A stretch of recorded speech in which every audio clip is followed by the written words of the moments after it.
I mean, when I took classes back at OSU, but those kind of sucked. If I were recommending someone studying Japanese, step on is Tai Kim's Guide to Japanese Grammar. That will actually teach you how the fuck the language works in a way that makes sense and, focuses on building you up like a native speaker rather than the stupid, let's teach you conversational phrases so you can go over there ASAP. Yeah, that's what they taught me. I have two books that did that. One of them's for kanji, the other one's for actual speech. The book I had has showed Hitler returning someone's wallet. Japan be like that. Speaking on that fucking note, hi. 5, 4, 3, 2, 1. Hello and welcome to the Barcast, where the bar gets lower every single week. Your bartenders for this evening will be Enigmatic Otaku. Enigmatic what? Flammenwerfer. Yes. Ravage.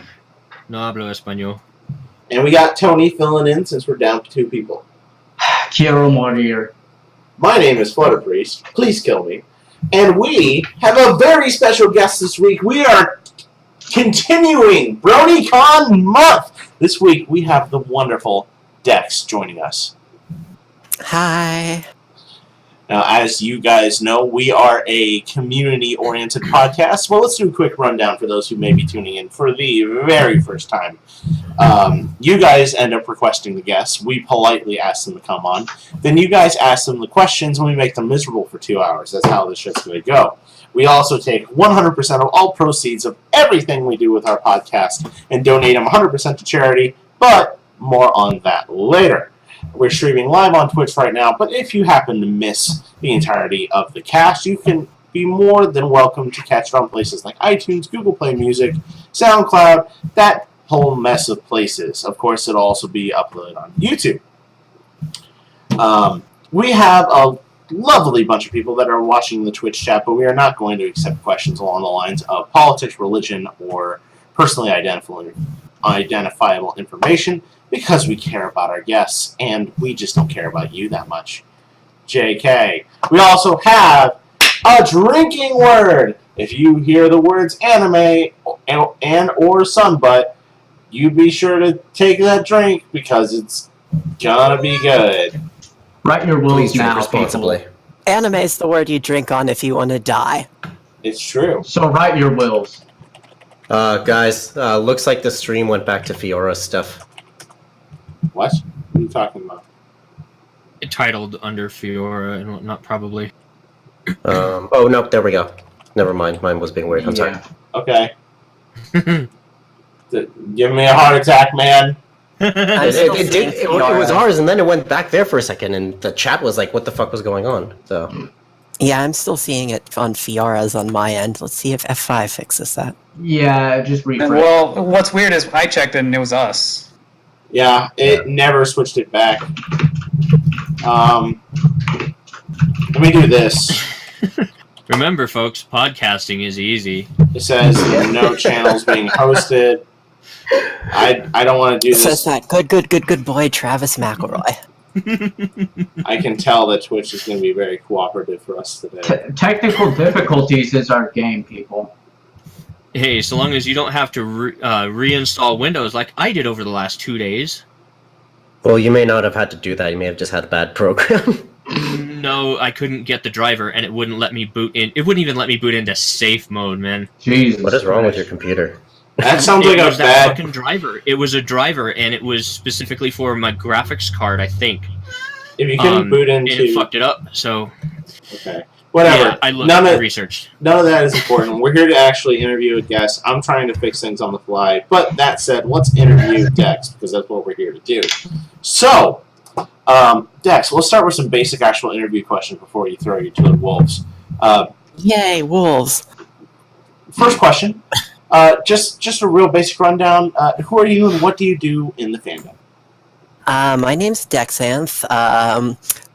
A couple years ago, the answer would be, I'm a fandom nobody who somehow writes fanfic on occasion, but then things happened, and I started volunteering for a bunch of cons, and more things happened, and suddenly I found myself chairing BronyCon, and it was all very confusing at the time. And now it's less confusing and more existentially terrifying. Yes, let's go with that. Yay! So how did you personally get into the fandom? Way back when, all the way in the ancient days of Season 1, I started seeing all these horse avatars prop up everywhere, and I went, why the fuck is My Little Pony showing up on somethingawful.com? Because goons are many things, but fans of girly cartoons is not typically one of them. So that led to watching episode 1, which led to episode 2, and then Pinkie Pie had her moment in which she broke into song, and I was like, oh god, not this. And then Rarity said the exact same thing. And that's kind of when I went, huh, there might actually be something here. And it was kind all of- downhill from there. Yeah. Yes. Yes, it was. All right. The next question would be, and this one's a really interesting one, given your exposure with BronyCon, obviously. The fandom's obviously very large, and it's a overwhelmingly large community with all sorts of art, fan fiction, music, and obviously conventions. What part do you consider your favorite? What keeps you in the fandom? People, friends, I mean, that's like the first con I ever went to was dealing with anxiety all the way up until I got in the car, basically, that no, I shouldn't be doing this, let me just turn around and not. And then I met people, and I met more awesome people, and that kept happening. And now it's just like I've got so many friends through the community, I've seen so many amazing things happen as a part of it, that that's what keeps me, among everyone. My personal section that I would consider where I'm from, film fiction, and then a bunch of the artists are good friends, so I guess art and writing are my two segments. Awesome. And then everything conventions, because, yeah, once you start staffing, be very careful. You might not be able to stop. Yes, the ride doesn't end as far as volunteering at conventions, but surprisingly, the ride is ending for BronyCon, and especially with the long tenure that it's had.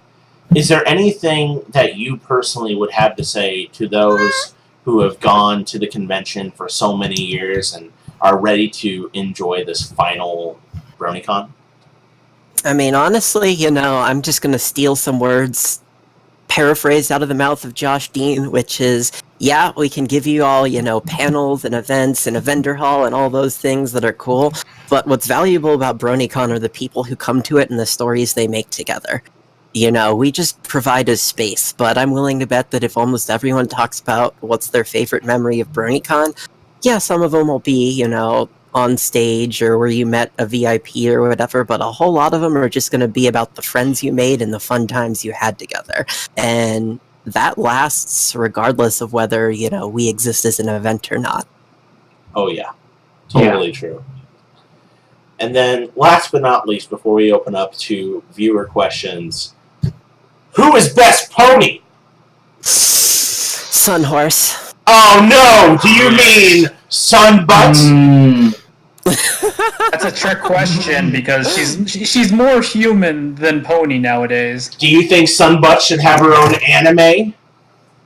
Well, that depends. I mean, I'm referring to the Princess Sunhorse, who is, I guess, maybe more human than Pony these days. I haven't kept up with EQG.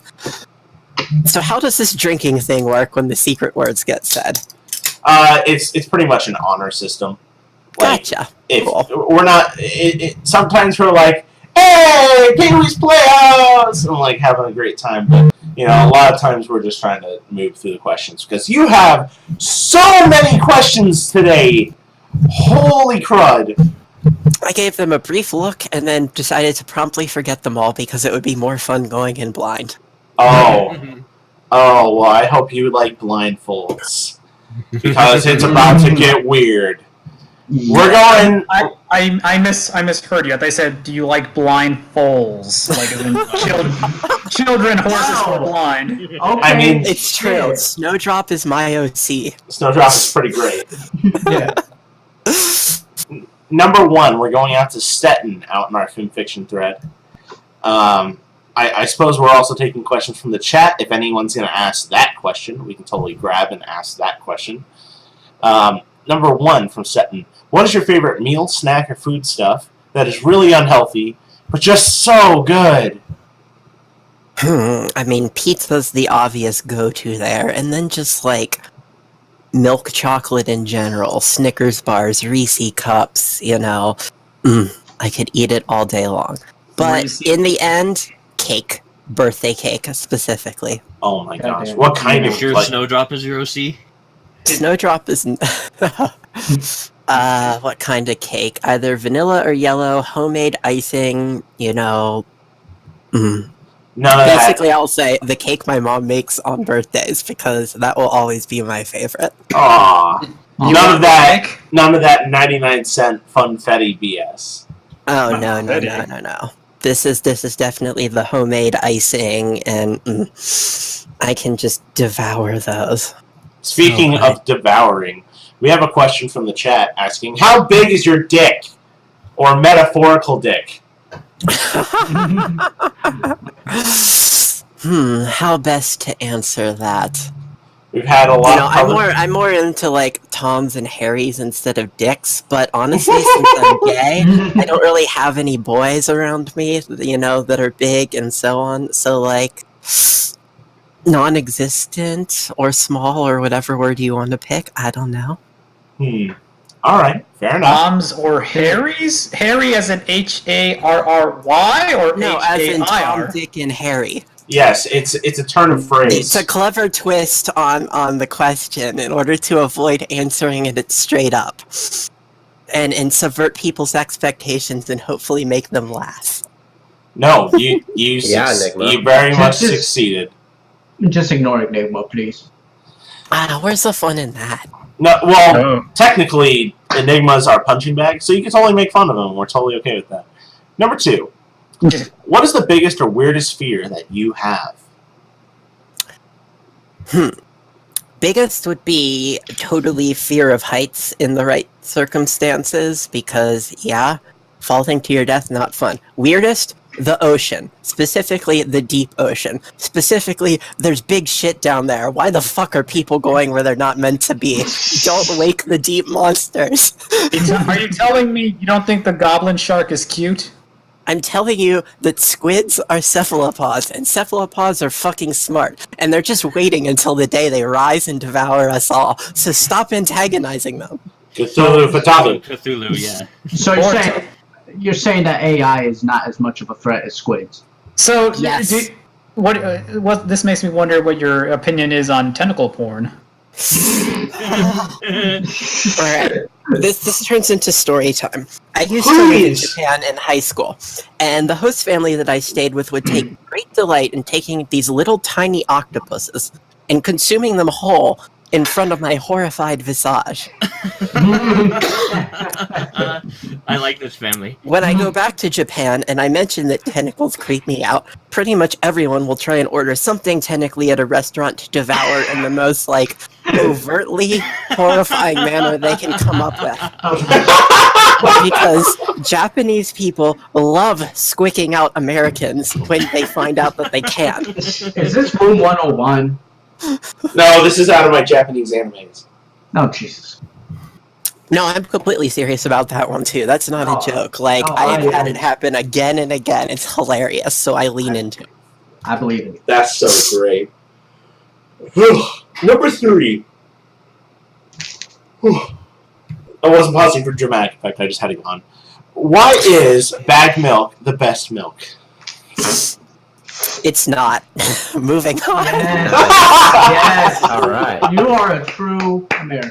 Proper milk comes in either a plastic or what is it? Not paper, cardboard carton. Yes. Yes. Cartons. Carton. Number 4. What is your one annoying habit? So something that annoys you a lot, or something that you do that just drives people up the wall? Procrastination. Definitely procrastination. I have 3 weeks to pack up everything and move to a new place, and I have done 0 packing yet. That's gonna be... Oh Well, no. you can always get it later. Yeah, exactly. Yeah. You could At just some hide. point, the stress will rise high enough that it overcomes the procrastination monkey. Get some of those BronyCon gophers to just come and help you. I do have staffers in Central Ohio. Oh shit! Oh Lord. Priest, what have you done? I'm a bad influence. Alas, since it's not official con duties, I would have to bribe them with unlimited food and beverages. Not unlimited. Just say Okay, fine. Just say there'll be Mostly beer and pizza, and then you can drink all the beer and eat the pizza while they carry you and stuff. Like, it's great. You never had to specify it. Unless there's cake. Unless it's cake. She has a cake vault. Any pony who goes in, that's the one way you get exiled from Equestria, robbing the cake vault. I have a story that I'm reading like that. You guys give me the idea that Celestia only feels alive again if she eats cake.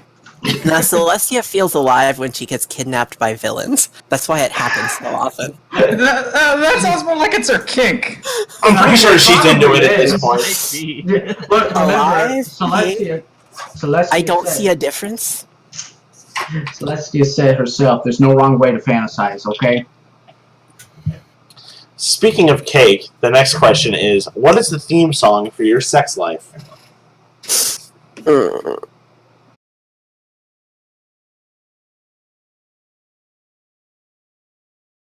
way to demonstrate this.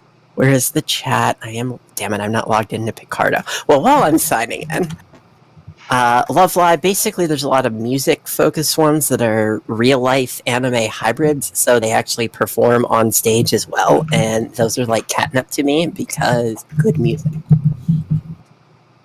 And cute girls, and I am hella gay. Yay! Yay. What can I say? They bait lesbians on purpose. It's kind of evil, and yet you enjoy being catered to so much, you kind of just accept it and give them all your money, and then you keep on giving them money, and then you give them more money, and then you're like, oh god, I could have bought a house. Sounds like you need rehab. I had the exact same thing happen to me with Magic the Gathering, so I totally understand. Oh, I regret nothing. Good. Good. No regrets allowed. Speaking Just of regrets... Oh, go on.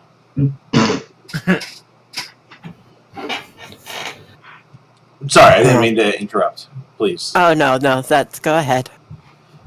Speaking of regrets, thank you for jumping back in, everyone who's catching it live. For those who are catching on YouTube, we had a technical hiccup, but we're back in business. We'll jump to number 7 from Stetton. Just how big is your stash of porn?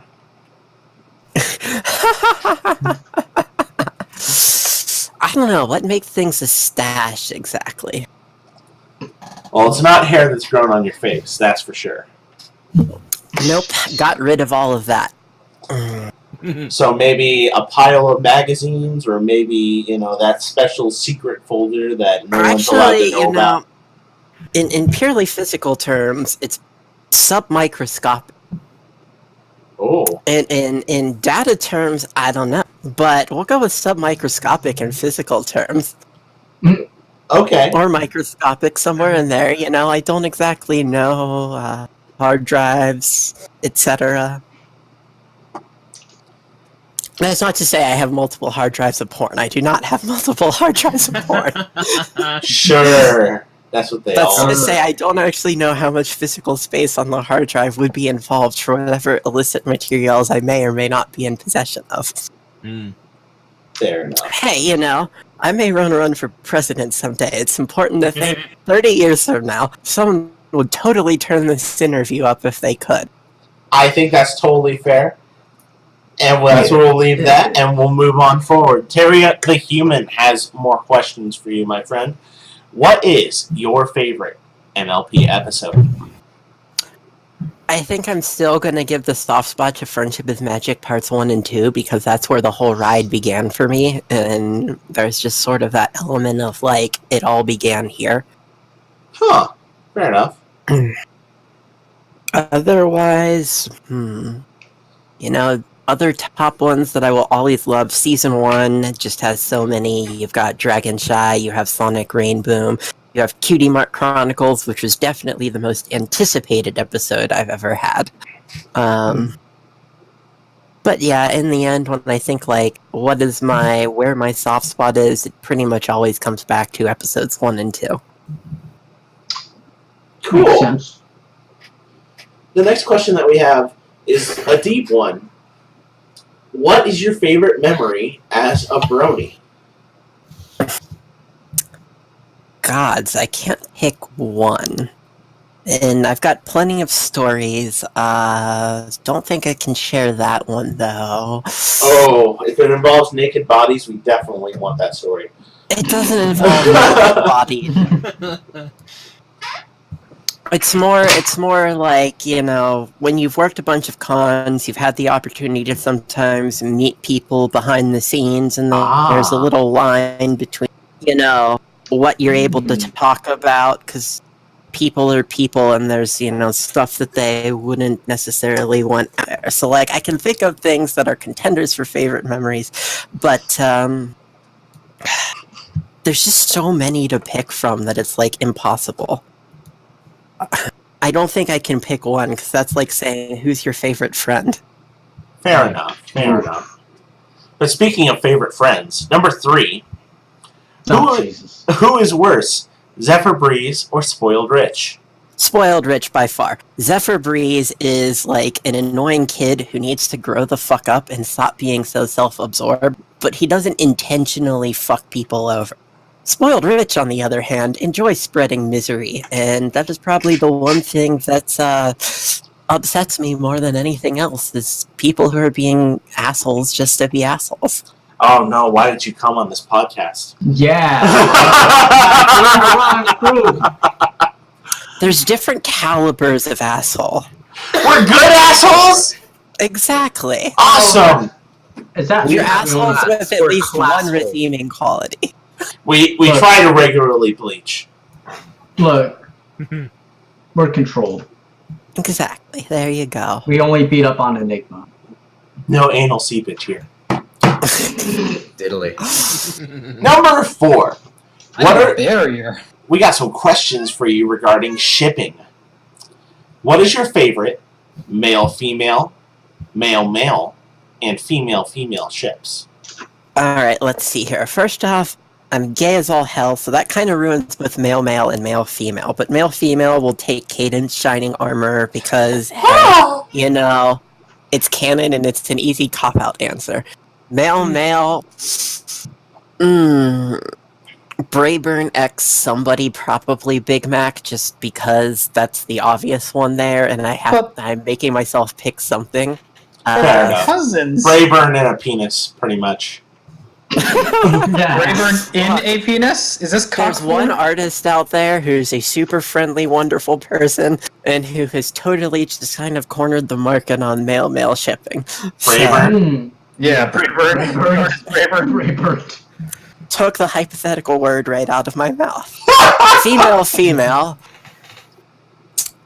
Shout out to Monochromatic and doing a really good job on selling Raritwai. Mono is so great! Like, the second you said monochromatic, I knew where it was going. Yeah, no, like, we had Rare Podcast before. So, But I would say my personal favorite one is probably Chrysalestia. Chrysalestia. That is a good ship. What Is it because It they're has so many different relationship dynamics it can go through. Although I would say, go ahead, and then I'll explain my view on it. Is it because they're both tall and horny? No. Wow. No. My favorite is probably the one where Chrysalis is evil just because. It's not that she necessarily wants to be evil. It's that it's the only thing she knows. And so she keeps on doing things like trying to poison and maim and otherwise kill ponies because they get in the way of what she wants. Which is, you know, whoever she's in love with. Totally stealing that shamelessly from fanfics that wrote Chrysalis that way, and it was bloody hilarious. It's like she's just like clueless. She's like, of course I put poison in Luna's coffee. Why wouldn't I get rid of her? Then there's one less pony to like divide your attention between. That's really cool. I was thinking more of like a Lilo and Stitch thing, where like No. Like- It's just that like she responds to everything with murder. And doesn't understand why murder is wrong, and has to be taught that murder is bad, and we do not do that to ponies.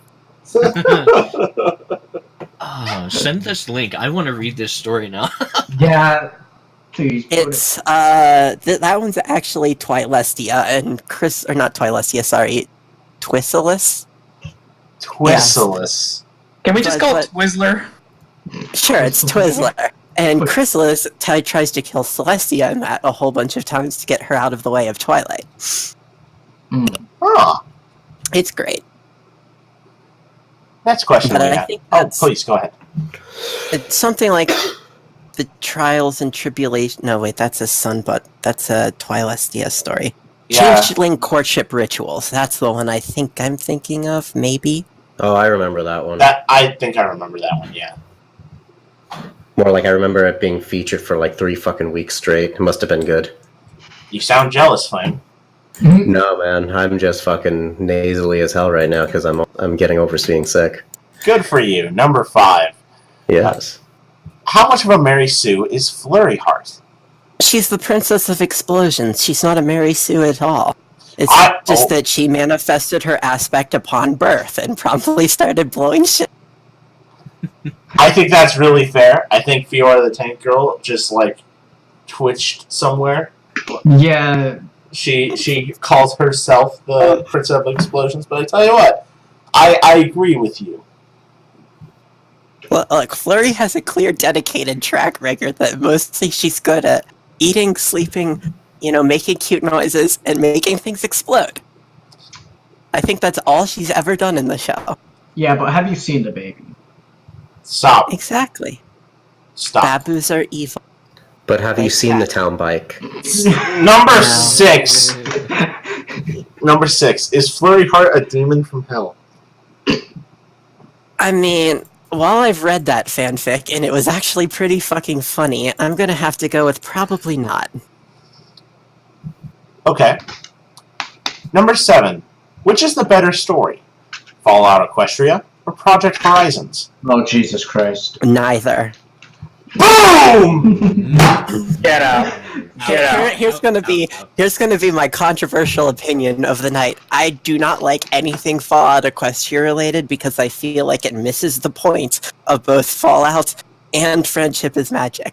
Dex, you can stay. You. You can Beautiful. stay. No. No! Beats Dex it. is right, and you don't want to hear the truth. No. Lies and slander. How would you know? How should Because, become see, your enemy by telling you the truth? Fallout is a shitty post-apocalyptic world that is mostly played for laughs.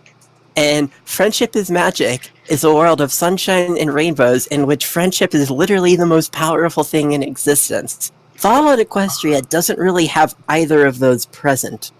And it just kind of doubles down on the grim, dark backstory a little too hard. I'm not saying that it doesn't have comedic moments. I'm just saying that it's sort of like people who own Warhammer and miss the point about how Warhammer was kind of a parody. But I've marked some settlements on your map that eat friendship.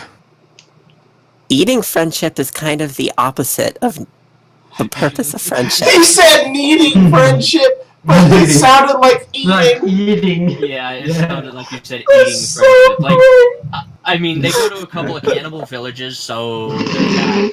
See, and if you for an entire party of friends, you've been eating their friendship in a way. So What is happening in this cast? Alright, Everything. I've been on the internet for too many years. you can stay. Number 8. Do you like ponies that have fetlocks? If Unshorn Fetlocks magazine was a thing, I'd probably have a subscription to it. Ooh.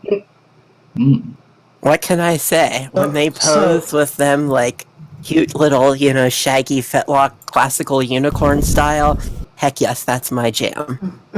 Your answer makes me think that you have a subscription to Pornhub. I do not. Speaking of porn, He's got a nice. Real porn is not my shtick because too many people end up, getting hurt by it. oh wow, that's really true actually. Yeah. I don't In- understand, but okay.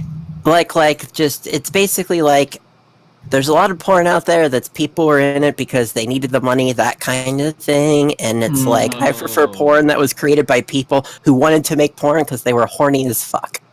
Okay. Agreed. The passion in it. I think you guys missed my joke because I didn't say Pornhub. I said horn. He said horn. Yeah, he said horn. Well, you know, I mean, like, I admire a good horn now and again, but What's he gonna do with that spatula?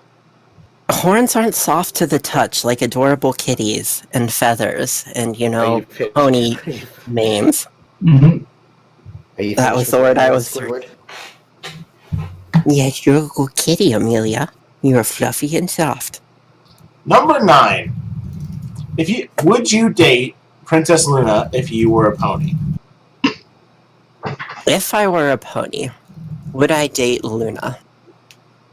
It depends on the spin on Luna. If it's canon Luna, probably, because she'd be basically any Luna that's just a huge dork. Yes. Any Luna that's like, you know, one of those super serial, grimdarky, brooding Lunas, not so much my jam. I'm into dorks. Dorks.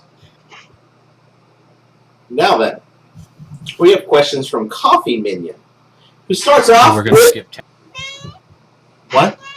We're gonna skip. I'm being asked about a train, and the answer is I have no particular feelings one way or another because it's not a happy party train, which is the only train.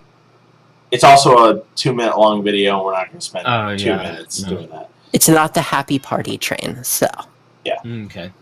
Number 1 from Coffee Minion is, given your position as an organizer of BronyCon, you must also be in a position to observe some of the strengths and challenges facing the Brony fandom in 2019.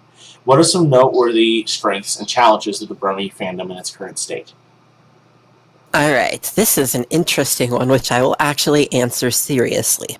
So, as someone who has been in the fandom basically since it all began, we plateaued around 2015, and the fandom has been, you know, on a slow, I'm not going to say decline, but a slow compression since then.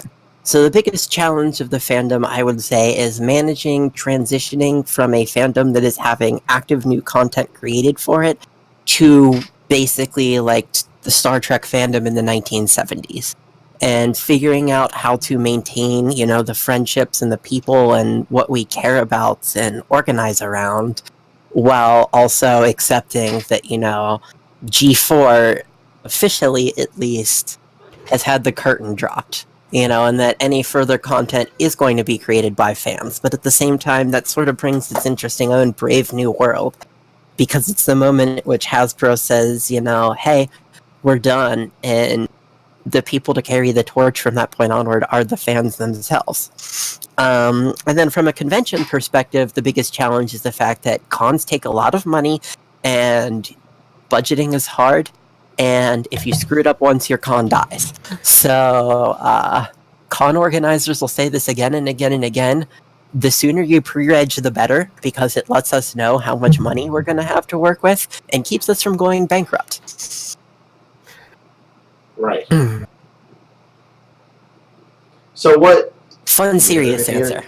Yeah, you heard Right, later, guys. but still, at the same time, like, you listed a lot of challenges. What are the particular strengths of the fandom in this current day? I mean, I've seen a whole lot of people saying that even though BronyCon and the show are ending, they have no intention of going anywhere, and I'd say that attitude and sort of what it encapsulates is the strongest thing that the fandom has going for it. It has a ton of passionate people who are united in loving a thing that is unapologetically positive, unapologetically inspiring, and unapologetically brilliant. And, you know, our strength is that we recognize and understand that and are going to continue building on that message for decades to come. Wonderful. And then the last thing that I would ask to kind of add on to that, the comparison that it seems like people commonly are making in regards to the My Little Pony Friendship is Magic Generation 4 is the Star Trek comparison, where people are saying, you know, hey, this is how early Star Trek started, and if you look at it, you know, it's this big roaring fandom today. That, of course, implies that what comes further in the pony fandom has the ability to recreate that same fandom magic that the first that Generation 4 was able to create. Do you think that further generations of My Little Pony is honestly going to capture a Brony fan base similar to what it did before?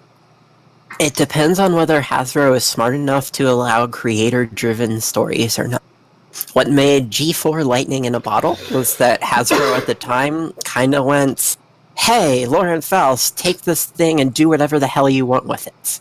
And she did, and made something amazing. And if you shift away from that and start trying to, I think, turn it back over to people who are not creative first and foremost, you start having that same misunderstanding that corporations always have, which is that if you think about create something that kicks ass first, you'll probably be able to make money off of it. If you think about create something that makes money first, you're probably going to produce something that's not so good. So, do I think that there's going to be another G4 out there? Yes.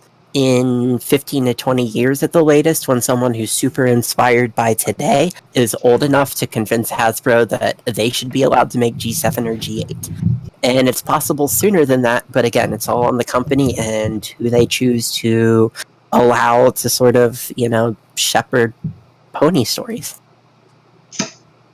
I think that's really well said. No, it makes perfect sense. I think it was what Steve Jobs who said was like, the reason why companies go under is because they have the sales guys in the positions and marketing people in the sales positions. And Pretty much. They don't, yeah, it's kind of like that.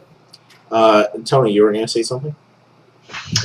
I'm just wondering, because, you say that you think it could make a comeback at the latest 15, 20 years when this generation could be inspired later on, if it goes down the shitter, I'm assuming. That's kind of a little shout out to Lauren, since she was inspired by G1, and that's part of why she made G4. Yeah, I'm just saying, do you think that it would just be like a new fandom that popped up? Or do you think it would be like a mix of people coming in from fandom or what? I think it's going to be like G4 was, We have a lot of people who've been fans of My Little Pony since G1, G2, G3, G3.5, who, in some ways were overshadowed by all of the new people who came in with G4. So, if you look again, that Star Trek comparison there, like when Next Generation came out, that didn't take all the people who are original series fans and banish them into the ether. It just made a bigger space for everyone to play together. And that's what I think like a sort of reignited spirit of G4 would be like, is it would just be making the space for people to, share awesome things together that much bigger. I can see that, yeah. Really well said. Thank you for taking the time to talk about your opinion on the state of the fandom. It's always a really interesting conversation. It for some reason, it never seems to come up very much. I'm really happy that we were able to get your personal opinion on it. I'm eternally grateful to the fandom because I was an unemployed post-college grad when I went into it, and now I do IT shit for JP Morgan, and I'm trying to get I'm looking to potentially start my own company here in a year or two, and I honestly credit the people I met in the fandom for inspiring me to get my life together and give me examples of people that I would want to be like that people I met in the fandom. I went, they're cool, they are awesome people, I want to be more like them, and started trying to emulate them. So without My Little Pony, my life would not be where it is today. It's literally life-changing in the best of ways. Well, I assure you that a lot of people, I'm sure, are thinking it quite the same way, with you being in your particular place on the BronyCon chair. I'm sure there's many people that look specifically up to you and are able to say, that sort of organizational skill and that sort of responsibility, I want to grow up to do something like that. Fun fact, when I went to my first BronyCon in 2013, there was a little part of me that's it'd be really cool to chair this event someday, but it was a pipe dream that I never actually thought would happen. I'm just I'm this nobody, why would I ever be a chair of a con in any way? And it turns out that if you're passionate about something and you want to, work with people to build something great, and you can subdue your own ego, so to speak, you'll go far. Or you can go far. I shouldn't say you necessarily will, because there's always a luck factor. But the chance to go far. Well said. Was there anything else that you wanted to add, Rav and Tony? No, I think I'm good. Cool. Rav? No, I mean, I can kind of understand my art career, if you want to call it that, took off because of the Brony fandom. So, I mean, that's all I have to add. Wonderful. Then number 2, Coffee Minion continues on. I believe you've been to Japan recently. What were some highlights of your trip? Well, there's this TV show called Why Did You Come to Japan? And when I went last year, I was going for concerts, and I am gotten into cosplay. So to wax on Love Live for a little bit and go really fast about it, because otherwise I will be talking about this for an hour. Love Live is sort of a hybrid property where most of the locations in the anime actually exist in the real world. Now, they may have been repurposed. There's a shopping center that's used as a school in the anime. But, you can still go to the shopping center and it looks fucking identical. So Love Live Sunshine, which is the second series, is set in a small seaside town called Uchiura in Shizuoka Prefecture, which is about an hour bullet train ride out of Tokyo. And I was going there, and I'd made an outfit that was just sort of a workout outfit for one of the characters, and was going to kind of recreate a run that they did, because that was a special thing to me. Well, when I get out of customs, I hear, "Hey, can we interview you?" Almost certainly because my hair is vividly purple. And that probably had them going, "Ooh, this is likely an interesting foreigner." And when they found out what I was doing, they went, "Can we come with you and film you?" So a week later, I met up with them outside my train station, and we traveled, to Numazu together, which is how to put it in U.S. terms. It's sort of like how you have Los Angeles, and then, you have the smaller suburbs of Los Angeles, which are right, their own little cities, but part of the LA area. So that's like Numazu. Anyway, they spent 2 days following me around, filming everything I did, in which I was acutely aware that I needed to be on point the whole time, because I know Japanese TV, and I was representing both foreign fans, because Love Live's a pretty big property. So, both foreign fans and just, the Love Live fandom in general to all of Japan. And that was kind of intimidating and scary, but, the show crew was really nice, and they care about, telling interesting stories and not about laughing at the subject of their stories. So, while the promo definitely shows me fucking up and literally dropping a person,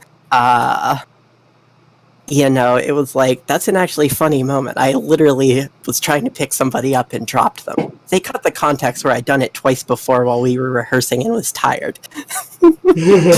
So it shows me picking someone up and dropping them, and then the comedian who's the host just starts yelling, "Abunai, abunai," or "That's dangerous, be careful." So yeah, it was really cool to be on TV and then find out that members of the music group that I went to see watched my show and enjoyed it. Oh, that's so cool! Oh God! Galaxy brain moment of I came here to see you, and you ended up watching me.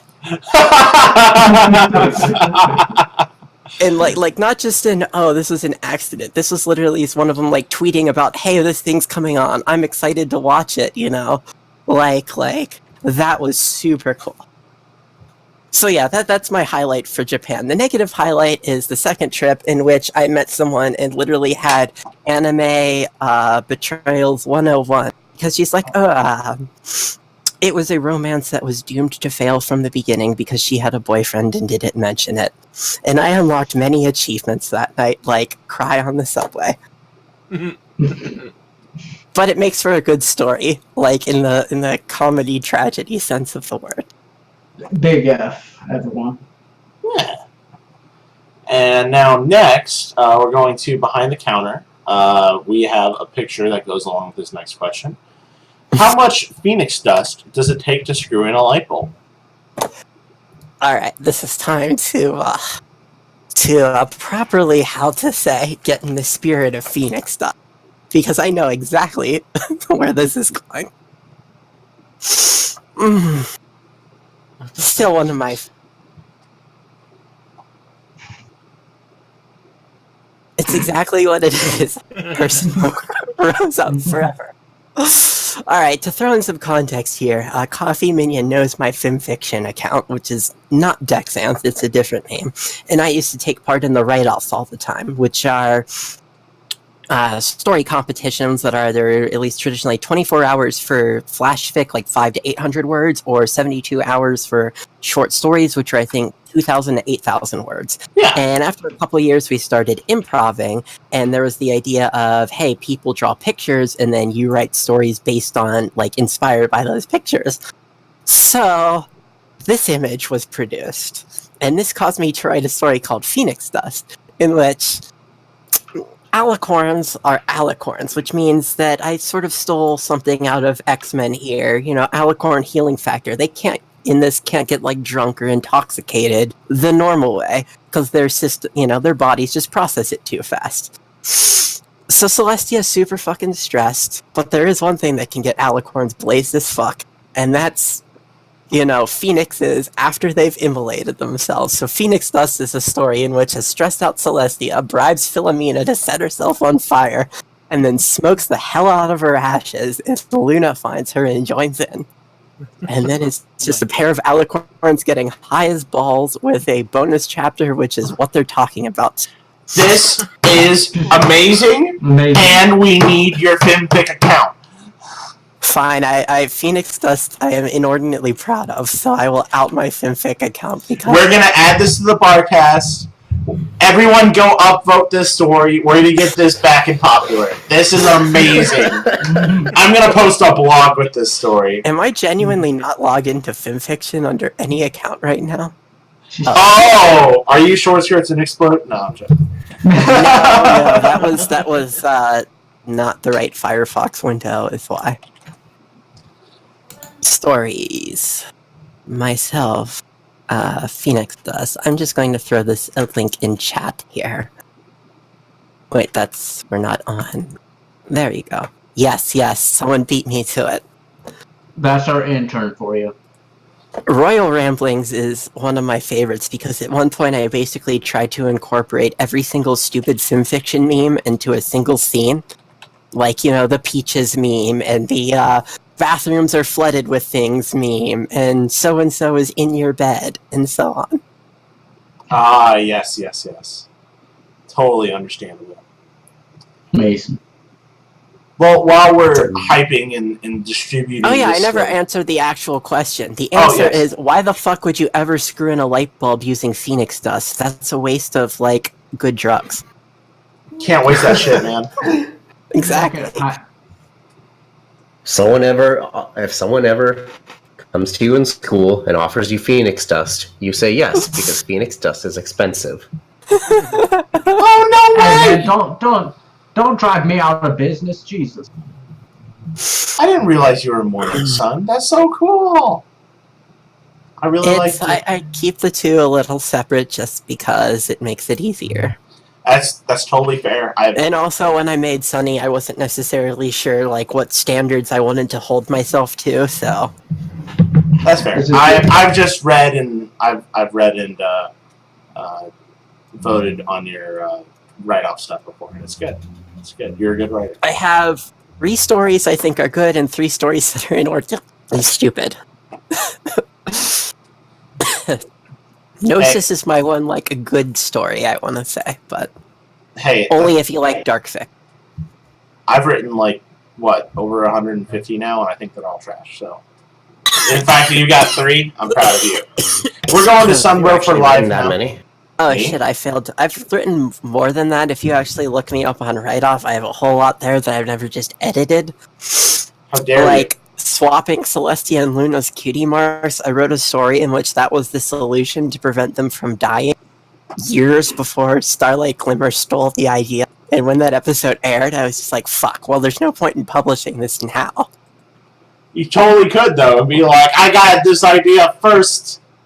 I mean, I can prove that I had the idea first, or at least, around the same time the episode would have been being written. Yeah. Wait, no, that was season 8. I beat that episode unless it was just sitting around in their brainstorming board for years, which is entirely possible. That's one of the things the writing staff will do. All right. Let's go to Sunbro for Life now, who has some video game themed questions. Priest, check the time. Yeah, but we've been offline for a while, so I'm okay. gonna give it a little bit. I'm gonna get through all Sunbro's questions and then do the fake ad. Okay. Number 1, what is your favorite video game? In terms of sheer amount of money that video game has gotten out of me, it would be Love Live School Idol Fest. In terms of... And we will not talk about how much money it's gotten out of me, because it's an embarrassingly high number, and if you guess, you are probably off by an order of magnitude. But if I were to pick what my favorite franchise is, XCOM, I would say. Ooh. Good I one. have played... I mean, admittedly, I ignore everything between classic XCOM and XCOM Remake, although I need to play Terror from the Deep someday. Yeah, I've only played the remake games, and they're pretty good. I like XCOM. Alright, Eagle, you're not off by an order of magnitude. Oh. It's I Fire don't think that Emblem. number... Well, it depends. If we're talking about direct spending in the game, I think that's between 1 and 2 there. If we're talking about spending on Love Life in general, I've lost track. It's probably somewhere between 20 and 40. Jesus. But I'm factoring in the fact that, going to Japan is expensive. Mm. Yeah, okay, that's true. Yeah, going to see them in concert, plane ticket alone, you're talking $1,000. Getting concert tickets usually is another 500 to 1,000, because getting concert tickets in Japan for popular groups requires you to win the lottery. Oh, shit. Yeah, I can believe that, actually. To maximize your odds, you buy extraneous CDs and DVDs to give you extra lottery codes. Speaking of which, if anyone wants to buy any Love Live CDs or Blu-rays, hit me up. I have extras of many albums and or Season 1 Blu-rays.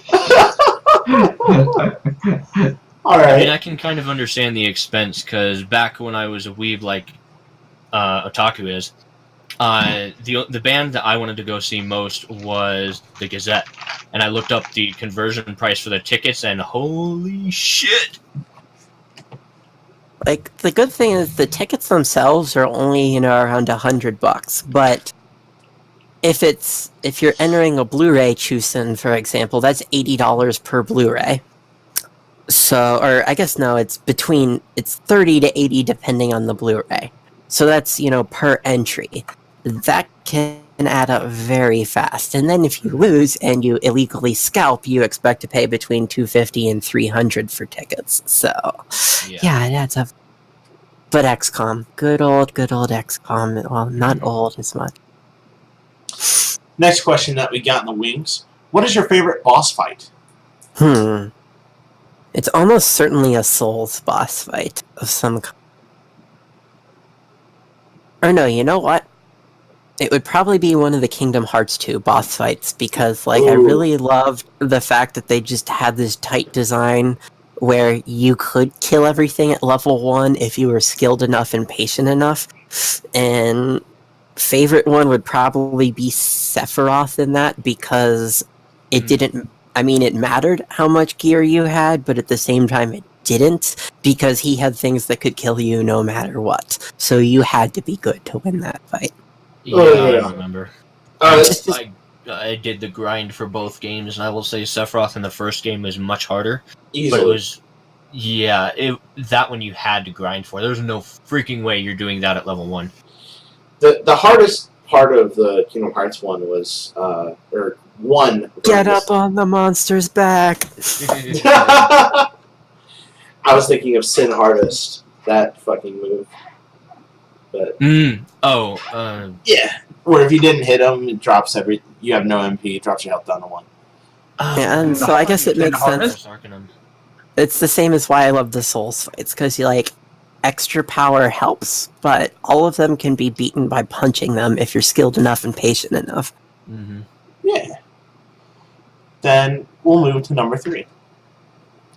Have you accepted Skeletor, the master of the universe, into your heart? No, next question. Number 4. You are in Small Horse Hamlet. What business do you start?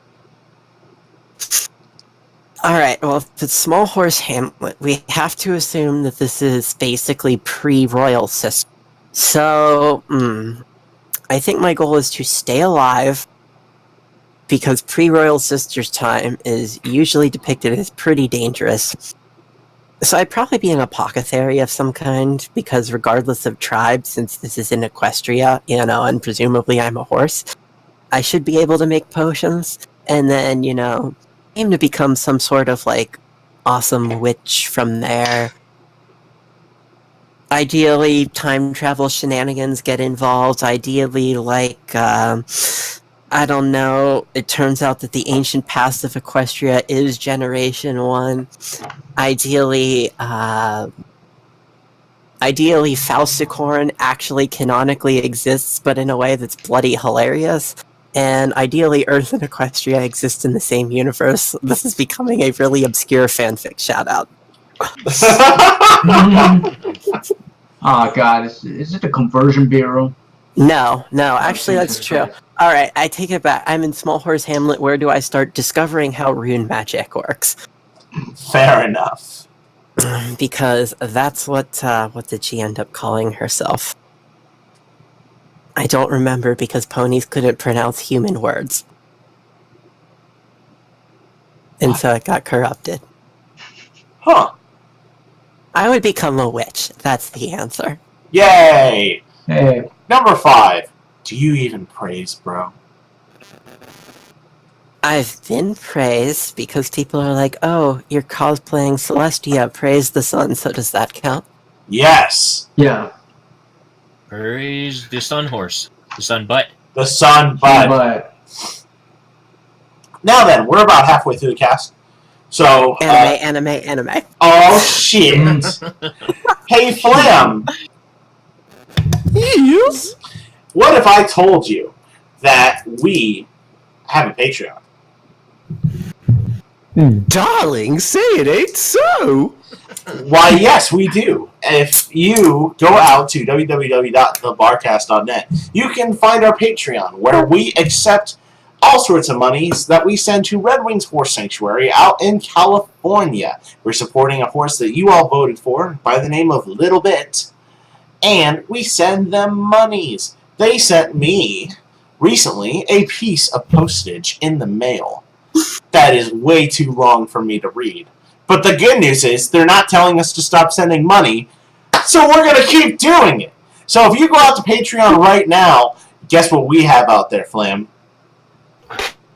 And what might that be, darling? Absolutely nothing. So be sure to go out to Patreon and give us money for literally no benefit, except charity. we promise we won't spend it on coke and hookers, okay? We don't. Oh, shit.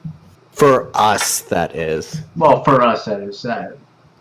For a little bit, he can have whatever his little bit heart desires.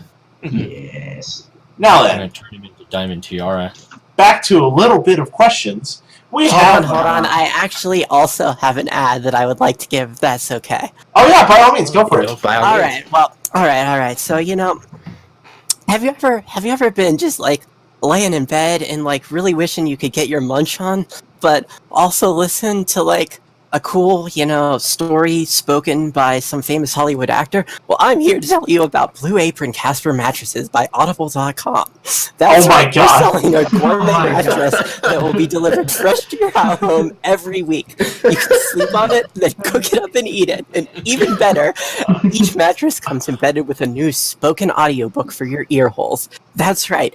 Every week, we're going to deliver you your own mattress made from fresh, organic ingredients, locally sourced and grown. But we have a wait, sponsor there's code? more. But wait, there's more.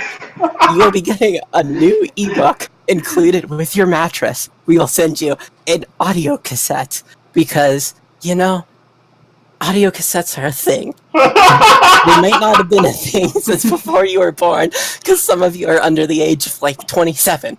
But audio cassettes were a thing, and we're making them a thing again. This has been Griffin McElroy. Walkman? This has been my Griffin McElroy impression. I demand an 8-track. Be sure to use promo code. This isn't actually a promo code. Don't use it when you buy your ticket to BrownieCon. Really going to. Exactly. Time to dig out my Walkman. And this is the time in the episode where I like to say this episode is my Skillshare. No, I'm just fucking with you guys. So, but Guys, this is sponsored by NordVPN. Tunnel Bear. Fun non-thing. I actually use the word whenever I'm traveling because, like, they do offer it's a fucking good VPN. So we actually also like fun behind the scenes thing. We recently got like a contact from Audible about how to like become an endorser and sponsor of Audible and to get like something along the lines if you go out to like audible.com/barcast, like you'd get a month of Audible free or something like that. And we decided, no, we can't do this. We can't do this. Oh yeah, that's right, because we were going to become like halfway in the middle of the episode. They would actually give us money. And it's like, no, this is too real. Wait, no. Now you should just like send them a recording of this episode and be like, we said no, but then our guest spontaneously plugged audible.com in every other thing they've ever that's been advertised on My Brother, and Me. So, damn it, Dex, can we get some retroactive money? Damn it, Dex, you sold us out, man. I was just trying to meme. Instead, we'll just do meme. We'll do when this. memes become real. Like, I didn't know you guys did ads, so when you're like ad break, my brain was like, oh shit, I should write fake promo right now. Yeah, that's actually for our horse friend. Yeah, I wrote that in like 45 seconds as you guys were doing your It was so good. That was so amazing. If you're going to BronyCon, be sure to use promo code. This isn't actually a promo code. Dex will get yelled at if you use this promo code when you check out to get 0% off your order. It works. I promise. Let me go talk to some people about a thing here. Oh no!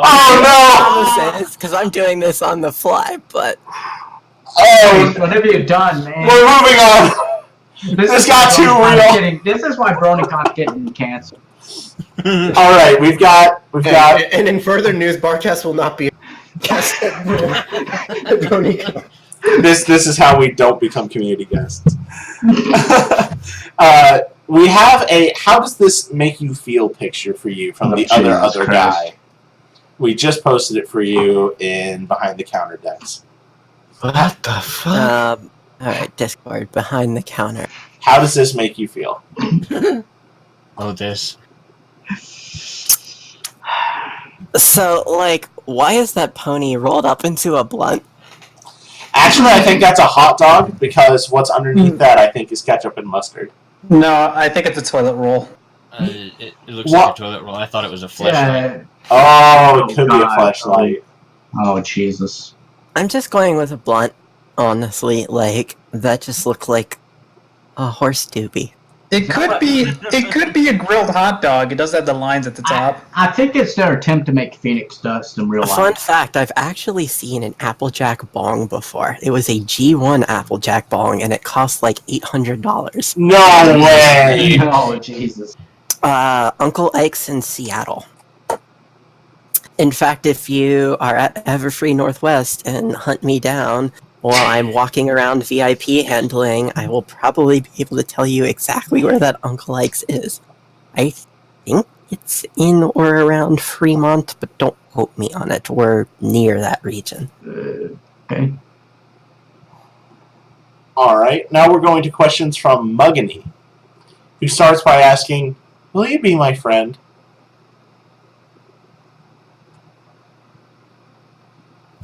A long silence hung. If you meet me and want to hang out and I'm free, then totally, sure. And you're a cool person who is nice and, like, not a jerk to people. Yeah, there's the question. Okay, are you a jerk to people? If the answer is yes, then no. If the answer is no, then yes. Smiley face. Number 2. Cool, so we're friends now. Let's have a Stephen King type adventure to commemorate our childhood. What do we do? Definitely no child orgies. I'm glad they cut that from the remake. Thank you!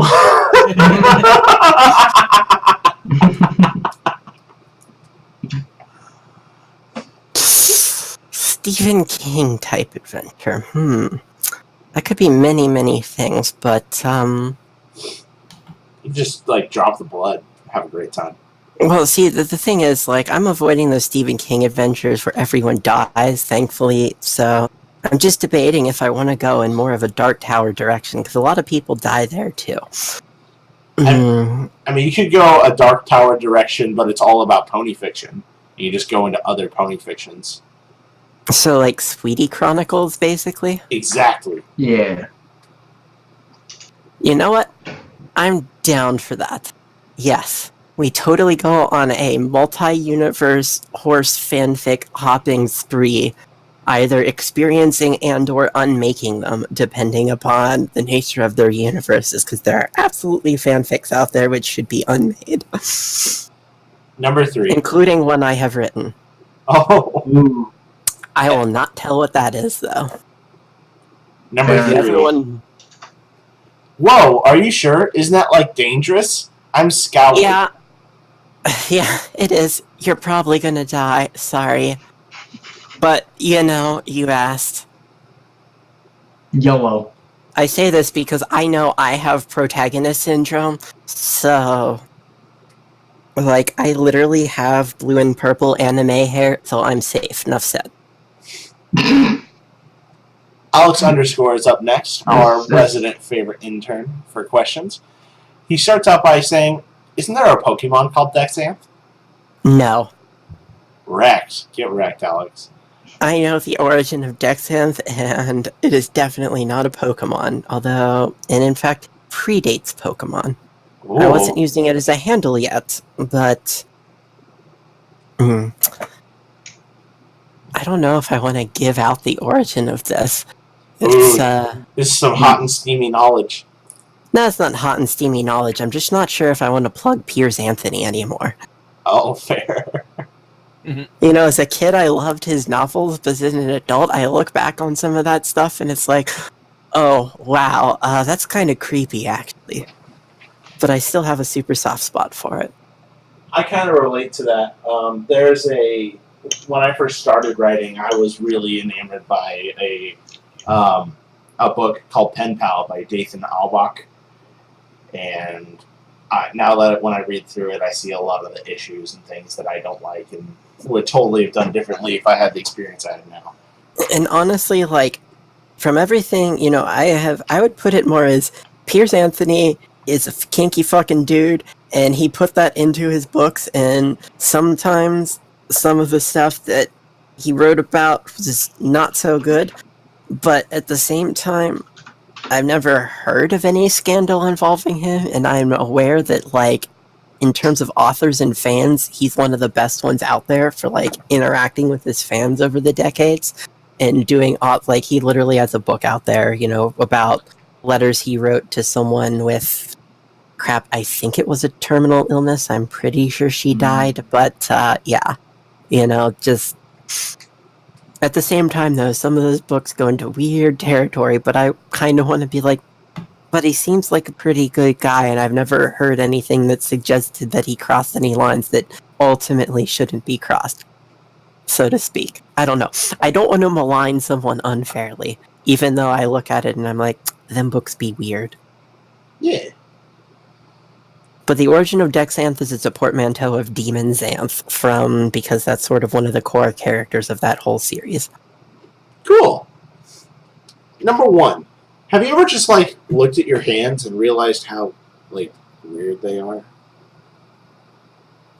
So, fun fact, that thought is in Phoenix Dust in some fashion, and you will know the line when you get. Nice. That's so. If you want my answer to that, you need to read Phoenix Dust, specifically Chapter 2. Specifically, Luna will say it. Awesome. Number 2. Do you like wiggly worms? Too close to tentacles. Fair enough. 3. What is the future? Ideally, some sort of awesome transhuman post-scarcity, like, virtual reality paradise. Also, cracking how magic works and proving that it exists, and everyone gets to be basically like, cyberpunk sorcerer demigods, because that would be fucking awesome. And not BronyCon. Rip. Not BronyCon. Right. Alright. And last but not least, number 4. What brings you joy? Making people happy who, deserve to be made happy. And when I say deserve, that basically just boils down to, do you want other people to smile as well or not? And if the answer is yes, then awesome. So I deserve to be happy? No. No, fuck you. Oh. You do, the other two don't. Oh! Based upon attitudes just demonstrated. That Yeah! Kitty absolutely deserves to be happy. Screw you guys, I deserve to be happy. As if I'm incapable Now of you being don't happy. any longer. You can be happy when you start treating strippers with respect. Yeah. I did! No, you did not. Are you being paid to be here? Were you being bad in Vegas? Yes, he No! was. Well, it stays in Vegas, am I right? Certainly the contents of my stomach did. Nothing I did on purpose. It's okay, I was bad at high roller as well. I got in trouble for it. Oh no! Oh god. No, I deserved to get in trouble, and I recognized that I deserved to get in trouble, and, that particular thing has been, amicably settled by all parties and is now in the past. That's good. Maybe that's good. But speaking of cons, we have Eagle, Paladin of Shadows, who's up next with a question. The host of Stable Geniuses podcast. Eagle, if this is a bad question, you're fired. Alright, go on. Why is Instinct best girl? And also, what is this?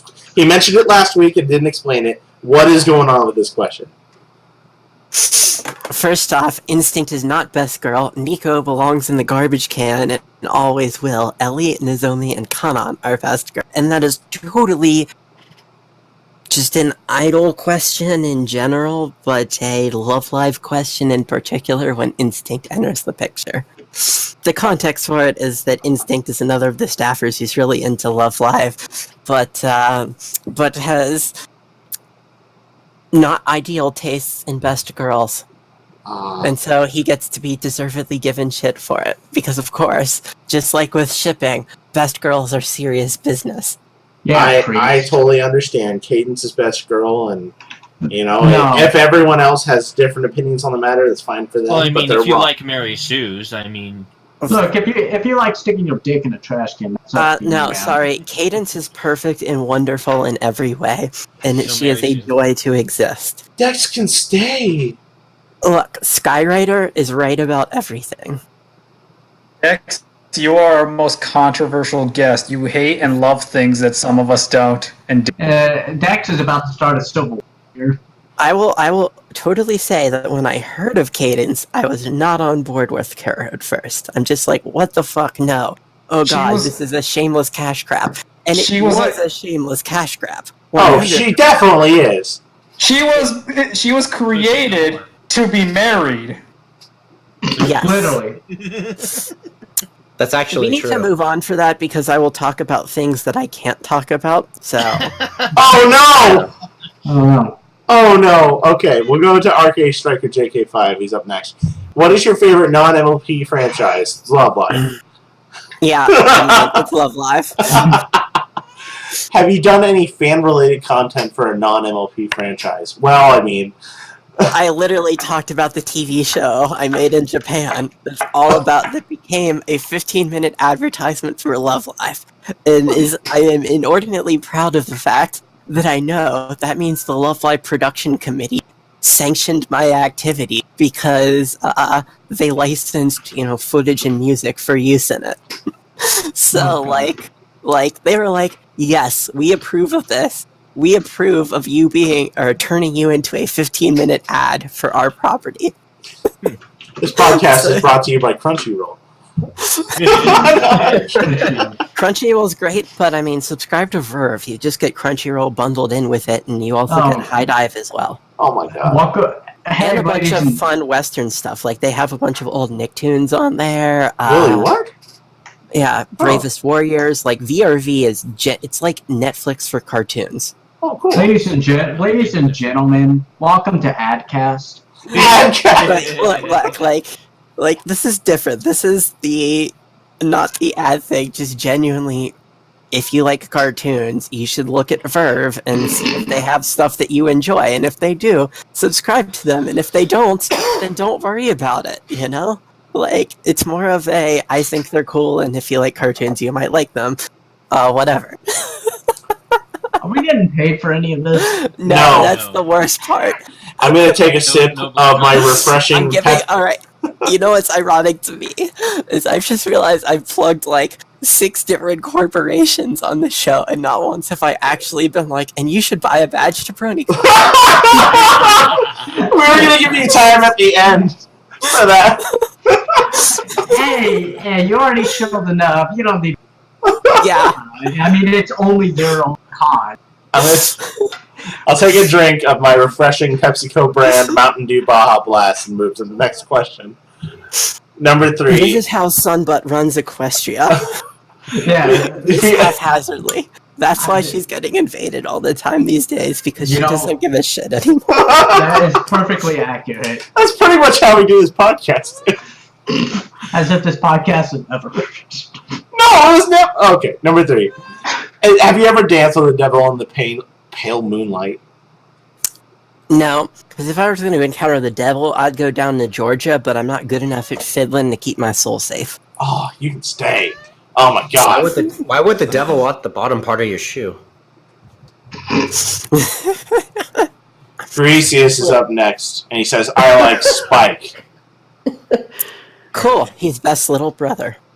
Oh god. Ooh. Gross. Ooh. Oh no. Hey, it's fine. Pencil isn't here. She doesn't have to know.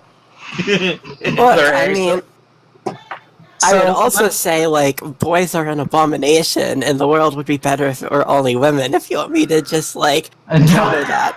So, little brother, eh? So he upgraded from pet?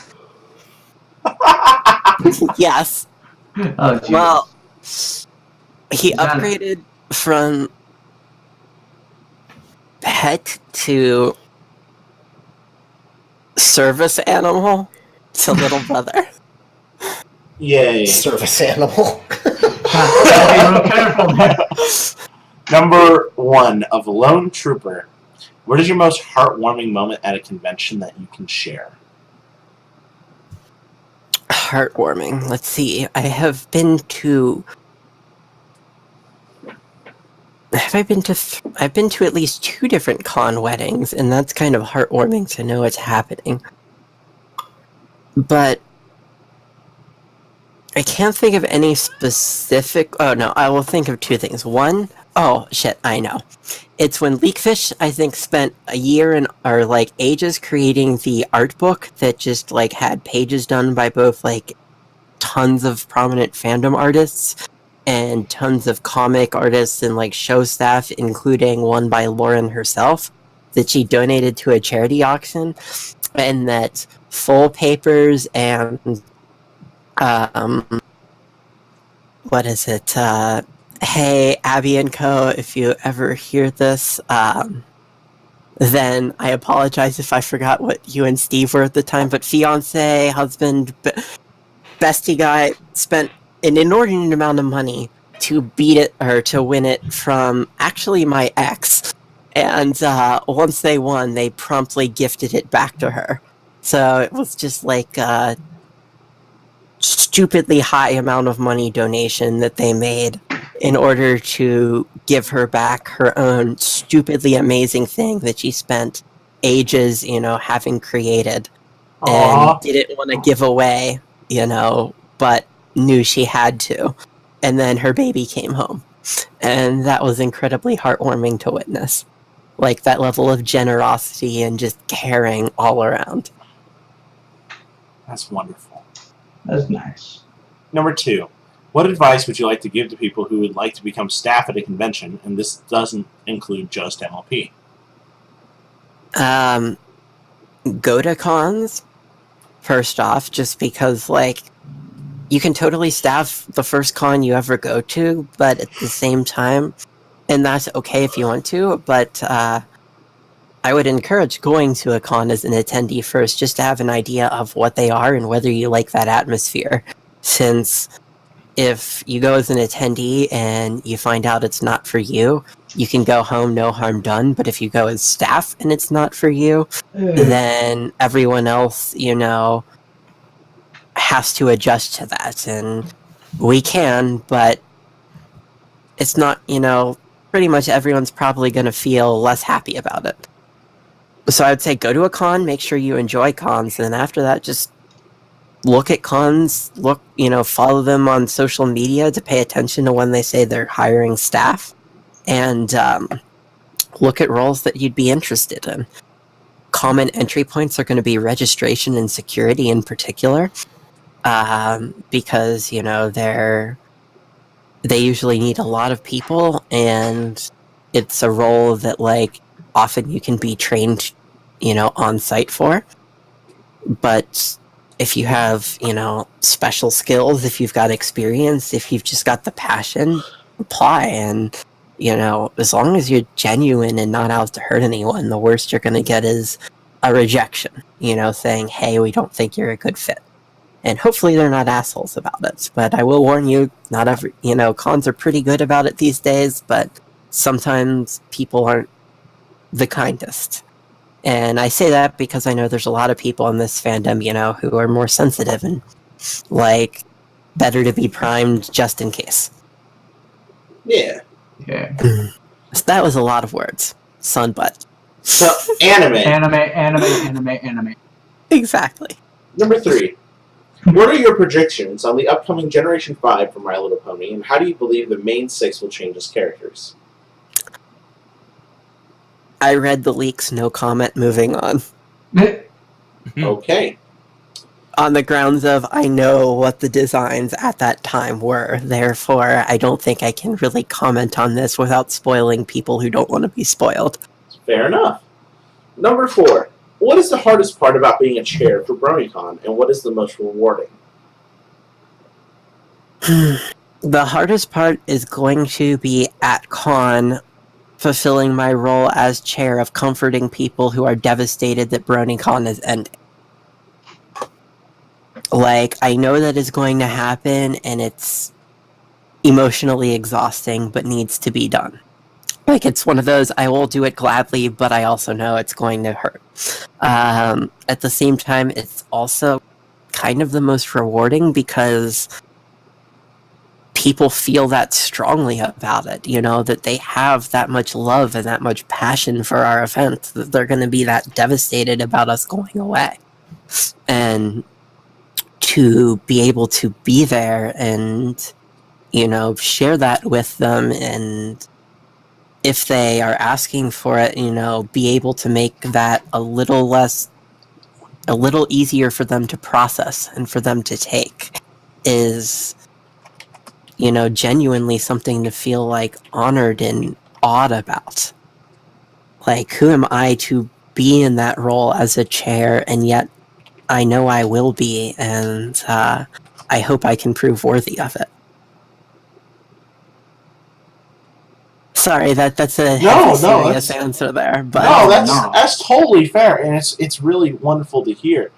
What are Can your I thoughts? make a suggestion? Go for it. Go to Walmart and buy as many of the dollar tissue boxes as you can get your hands on, and just start like leaving them everywhere. Serious thing, bring hand sanitizer and use it. Con crud sucks, and if you get sick before the con, if you're comfortable with it, stay home. If this is truly something you will not miss for the world, then for God's sake, at least buy those flu masks and wear them. Oh yeah. You know, like I'm not going to tell someone who is willing to fight having a flu to come to our event to not do that. But if you're going to do that, then for the love of God, please be considerate and take every precaution to make sure you don't pass that to anybody else. Yeah, because For there's those of you also who are going to come well sick, because I know there's at least one or two out there. Please, for the love of God, be mindful of others. yeah, because Please, there's for the love of Sunbutt, be mindful of others. because there's going to be a lot of people at this con. Like, I won't press for how many people obviously like bought a ticket already, but like, do you guys have like a range of like worst case this many people are going to come, best case this many people come? Let's see. My teams would kill me if I gave out specific numbers, but I'm comfortable saying we're very happy with the way things are going. And we expect this year to be very active. Okay. And if trends continue, who the hell knows? Oh, Ooh. Yeah. I'm saying, you know, it could be awesome. It will be awesome. It's just a question of degree of awesome. That's a good way to put it. that's awesome.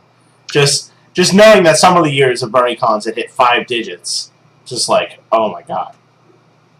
We're comfortable saying that we think this year is going to be pretty awesome. We're just not sure how awesome yet. Fair. That's enough. that I think, yeah, I can safely say. And hopefully people being stupid is kept to a minimum. True. Hopefully. Yeah. No promises. Now then, number 5 from Lone Trooper. What will you miss most about BronyCon, and what are you looking forward most for the final BronyCon? I'm gonna miss the sheer size of BronyCon, which is one of its biggest strengths. Like, that because BronyCon is BronyCon, and it sort of has that, you know, it's like Comic-Con or Anime Expo for their respective fandoms. Fuck, that one wasn't even intentional.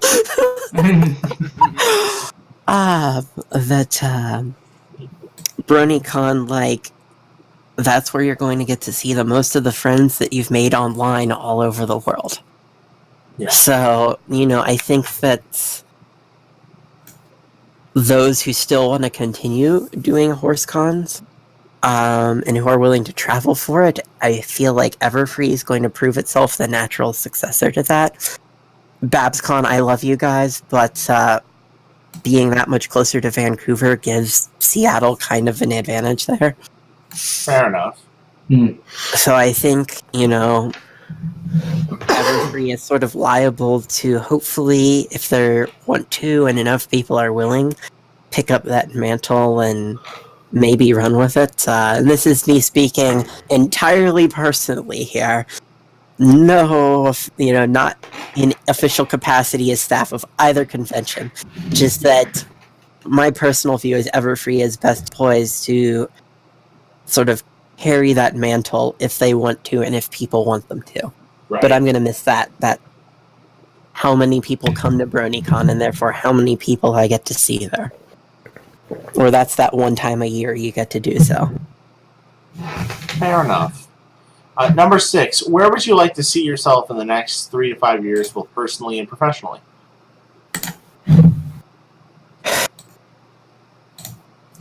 If I got to have my absolute dream, I would be living in Japan on an island in the penthouse suite of a luxury hotel that I had bought and upgraded to have a helipad, because I would commute to Tokyo, or I would run a venture capital fund for, like, women or female-led businesses. You know, and that would involve founding my own company, growing it really quickly and then selling it off because I had succeeded in what I set out to do, which is make it self-sustaining and exit at that point. Awesome. So yeah, that's sounds what like I'd like plan to to me. do. Yeah, I'd like to dream big. Nothing Also, wrong I with should that. note that it's a very specific hotel because it's the hotel that one of the characters in Love Live Sunshine lives in and her family owns. And the specific hotel suite is the real world location for that costs about $2,000 a night to rent. And I would totally live in it. Just I am that much of a dork that and that little bit of, hee hee, look what I managed to do to other fans. I can assure you, So I you would are in, probably give tours and hold parties there. I would definitely hold parties there. well, you're in good company. If you ever need someone to bring the booze, just let us know. Yeah. Mm-hmm. So yeah, my dream is a huge, useless lesbian dork dream, and I love it. Then let's see. We've got number 7, similar to one of the questions that asked before, but slightly different. What has been the most memorable moment you've experienced at BronyCon that you're able to share? I mean, obviously you got stuff that you're not able to share, but All right. Again, there's like so many coming to mind that I can share. I'm like, okay, no, all right. This one's a bit. Nah, I don't want to do that one actually. Jeez, I can't pick. There's too many. So I'm just gonna choose a personal one that leaps to mind, and this is a shout out to the Round Stable and the Pony Goons because that was like my pony community, and that's who I started going to cons with. And when I think of what is my social circle like original, it always is them. It was when we all were out in Little Italy in the Inner Harbor and found this place called Joe Squared that's a like Italian, I'm gonna mangle the word, but it's basically like pizza bread place. It's like Ooh. Faciocha or Focaccia. yeah. And we walked in there and just the service was amazing, and a lot of us got these like bocce ones, and it was called that because it was like a local bocce ball team, and they were actually there at the time as we were ordering their menu items, so that was awesome. And I just remember leaving a stupidly huge tip because I'd had such a good time, at which point the bartender ended up pouring us all a round of shots as we were going out. And so, that I just have this incredibly fond memory there of like that saying, you guys gave us excellent service, here's a huge tip, and them going, that's an awesome tip, here's some extra cool service because this is what we feel makes it even, so to speak. Nice. So yeah, when you're in BronyCon, if you want a cool place to eat, I will plug Joe Squared absolutely, unapologetically. I love them. That is the number one place I am looking forward going back to eat, and assuming they're not on vacation and therefore closed, because there was one BronyCon they were, and I was devastated. Oh no. You should absolutely go to Joe Squared if you want good, just Italian, delicious pizza bread. Hell yes. And if you do, tell them that one of the chairs of BronyCon sent you. That one I will unabashedly plug, like, yes, I want you to use my name, so that if they tell me, oh, hey, we had all these customers come, I'll be like, fuck yeah. Get that bread. That's what I want to use my horse fame for. To get Joe Squared more customers. For pizza It's bread. not Joe Squared. Sorry, Joe Benny's. Joe Benny's. Oh god, I've been saying it wrong this entire time. It's Joe Benny's. Joe Squared is a different pizza place that is also great. But Joe Square just like rubs their hands like, yes, good. So Shout out to Joe Benny's. I am so Shout out sorry endorsement for to getting you Benny's. wrong this entire time. This is now a double endorsement.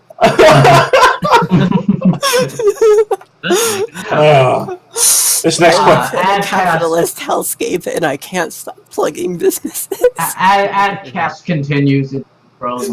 Number 8 is brought to you by the Jimmy John's. That's a walk from BronyCon. Out of everything you've done to accomplish, help to accomplish at BronyCon, what would you like to be remembered for personally? Making people smile. Oh God, that's so wholesome. What are you doing here? Hi, I'm one of those people who went into the show like the cynical, I like this and should feel bad about liking it, but I still like it. Yay! And unapologetically now embrace basically like everything sappy that it preaches. Like it worked. like I got converted wholly to the cause of harmony, so to speak. I want people to be happy because why the fuck shouldn't people be happy, you know? Preach. Preach that. Not you, Enigma. Number 9. What would your ideal romantic date be, and who would it be with?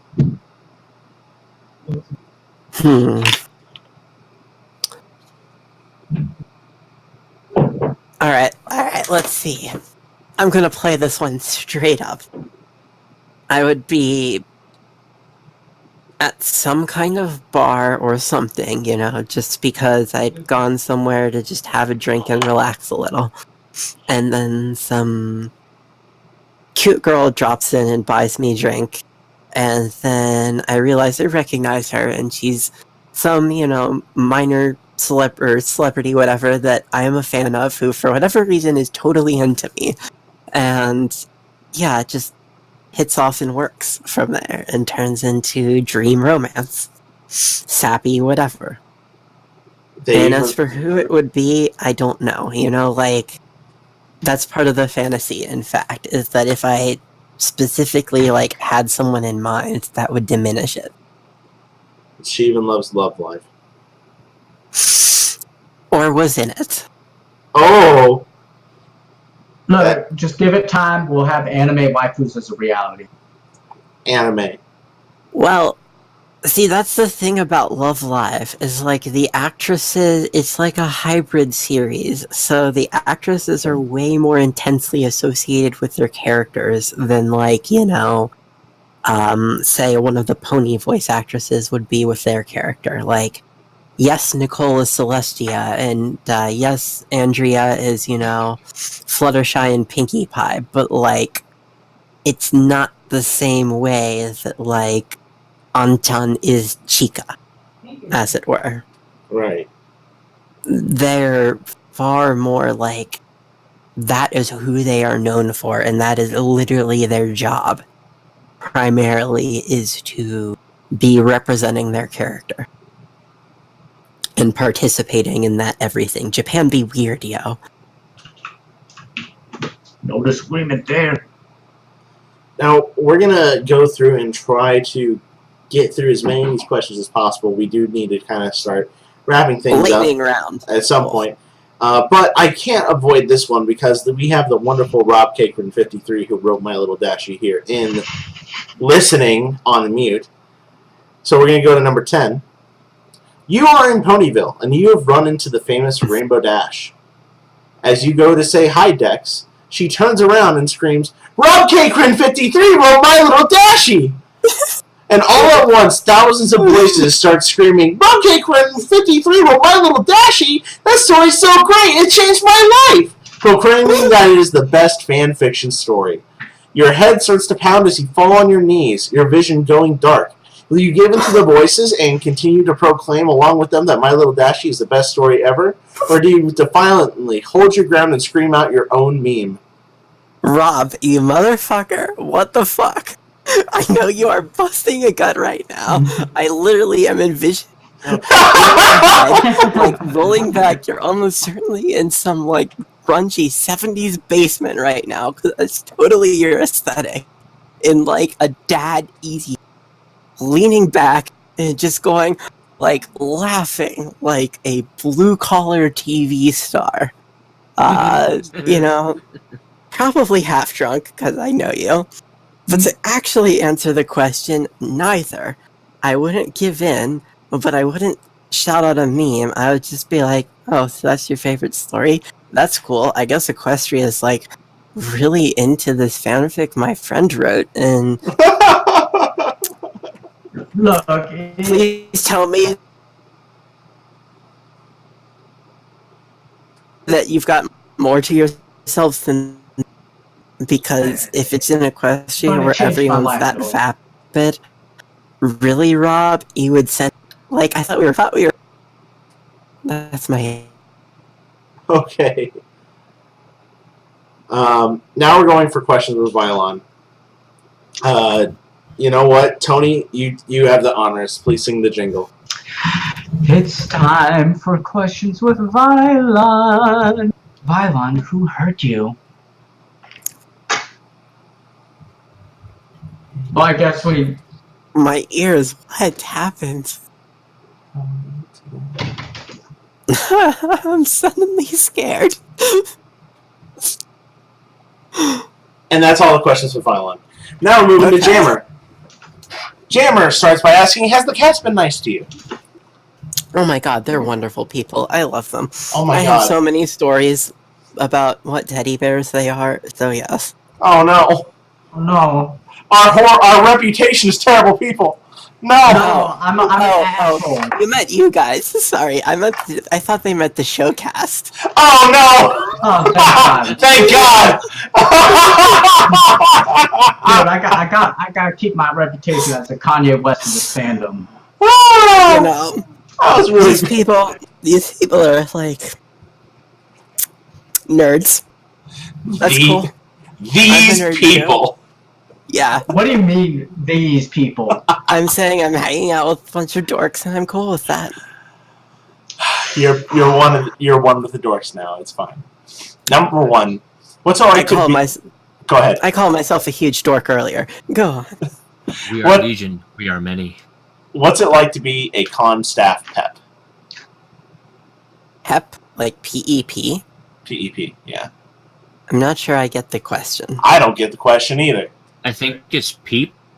The answer is going to be, huh? Perfect. Number two. If you were given 33 drinks of your choice every week, would you give M.A. Larson a place to stay at or near your home? Yes. Again, Mitch is like a chill dude. The real question is why he wants to be staying at or around my home, because, you know, he has his own life. But, like, if he wants to hang out like that, fuck yeah. Now it's time for our next question from Jammer. Are you aware of the OC Thingapone? No. Or at least it doesn't leap to mind.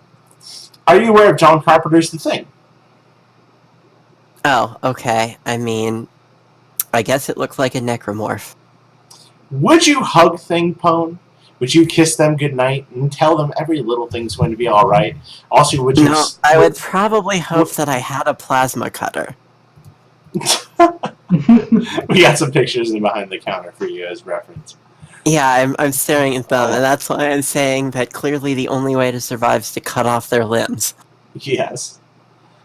I loved Dead Space. What happened to it was a tragedy. Dead Space 3 was garbage. Fuck EA. Fuck Right. EA so hard. Right? Praise, sister, praise. Number 4. Has the disappointment kicked in yet? Now it has, because I'm thinking of Dead Space. I love that Oh God, no. It was like Dead Space 1 was Alien. Dead Space, you know, like, it was terrifying. I played it on hard, and my rule for myself was if I died, I had to reload from the last save point. No, you know, quick saves that the game did, which made it actually tense. So, like, I could only take it for 30 or 45 minutes at a time. It was an amazing experience. And then Dead Space 2 was like Aliens. You're like, I know what I'm fucking getting into this time. Lock and load, bitches. And the game knew that. And Dead Space 3 was like Alien 3, in which everything good about the franchise died. Yep. Oh, you mean online multiplayer? Yes, and the fact that, like, Buy our FIFA resources- cards. oh no, it was more like it's a survival horror game in which they allowed you to farm materials. Call of Duty Space Edition. Like, Why? look, I'm a munchkin. So, like, they put a system into the game that to me says, hey, you should sit here and min-max for the next 3 hours so you can max out all your weapons right now. And that is shitty game design. And I guarantee Visceral did not want to do it that way. And that was EA fucking with them. Because Visceral knew game design and EA killed them. Fuck EA. Sorry. Well, Are you I'm saying very angry about this. Are you saying Didn't the EA lead- makes bad decisions? I am saying EA has done some... I am saying certain segments of EA have made some very bad decisions because I have friends who do work for them and who are amazing people who do their best to create awesome experiences, you know, for people. And, like, the developers and the support staff, the people who actually make the games, you know, all of them, all the praise. Fuck EA is just for the business side that, like, proceeds to crush studios and, you know, ruin what was a good thing because they were greedy and wanted more. City. If I'm remembering this right, didn't during the making of, or sometime shortly after, didn't the lead developer of Dead Space 3 just drop out because he was tired of the shit? I don't know that specifically. What I do know is that I used to post on a forum in which someone who worked for Visceral and worked on Dead Space also posted, and in the Dead Space thread in particular, they would share stories from time to time. So, Guys, I'm sorry to interrupt. very But aware. we're on our last minute. Ooh, No, we're okay. gonna run long because We we're are? down for a while. Okay, Yeah. okay, yeah, that's true. Sorry, my bad. No, it's all good. I'm just cool saying, with whatever. if only we knew that EA could have messed up Dead Space, Need for Speed, Wing Commander, Titanfall, Skate, Mass Effect, Command and Conquer, Medal of Honor, SimCity, Burnout, Star Wars Battlefront, and Anthem, like, so badly. Like, it's like they don't know how to make video games. Although I will at least give EA one thing that they Okay. do right. EA at least knows how to count to 3.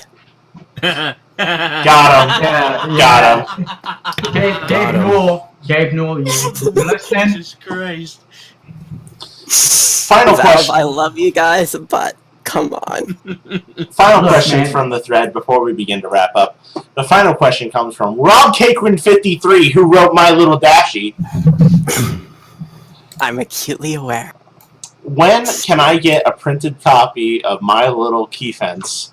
Did I spell that right? Who cares? No, it's Kafense, first off, and Rob did spell it right. Go on. When can you get a printed copy of it? Rob, you know where to find My Little Kafense. If you want a printed copy of it, you can make one yourself. I give you permission. But I'm not doing any more fucking work on it. I'm content with what I created. Wonderful.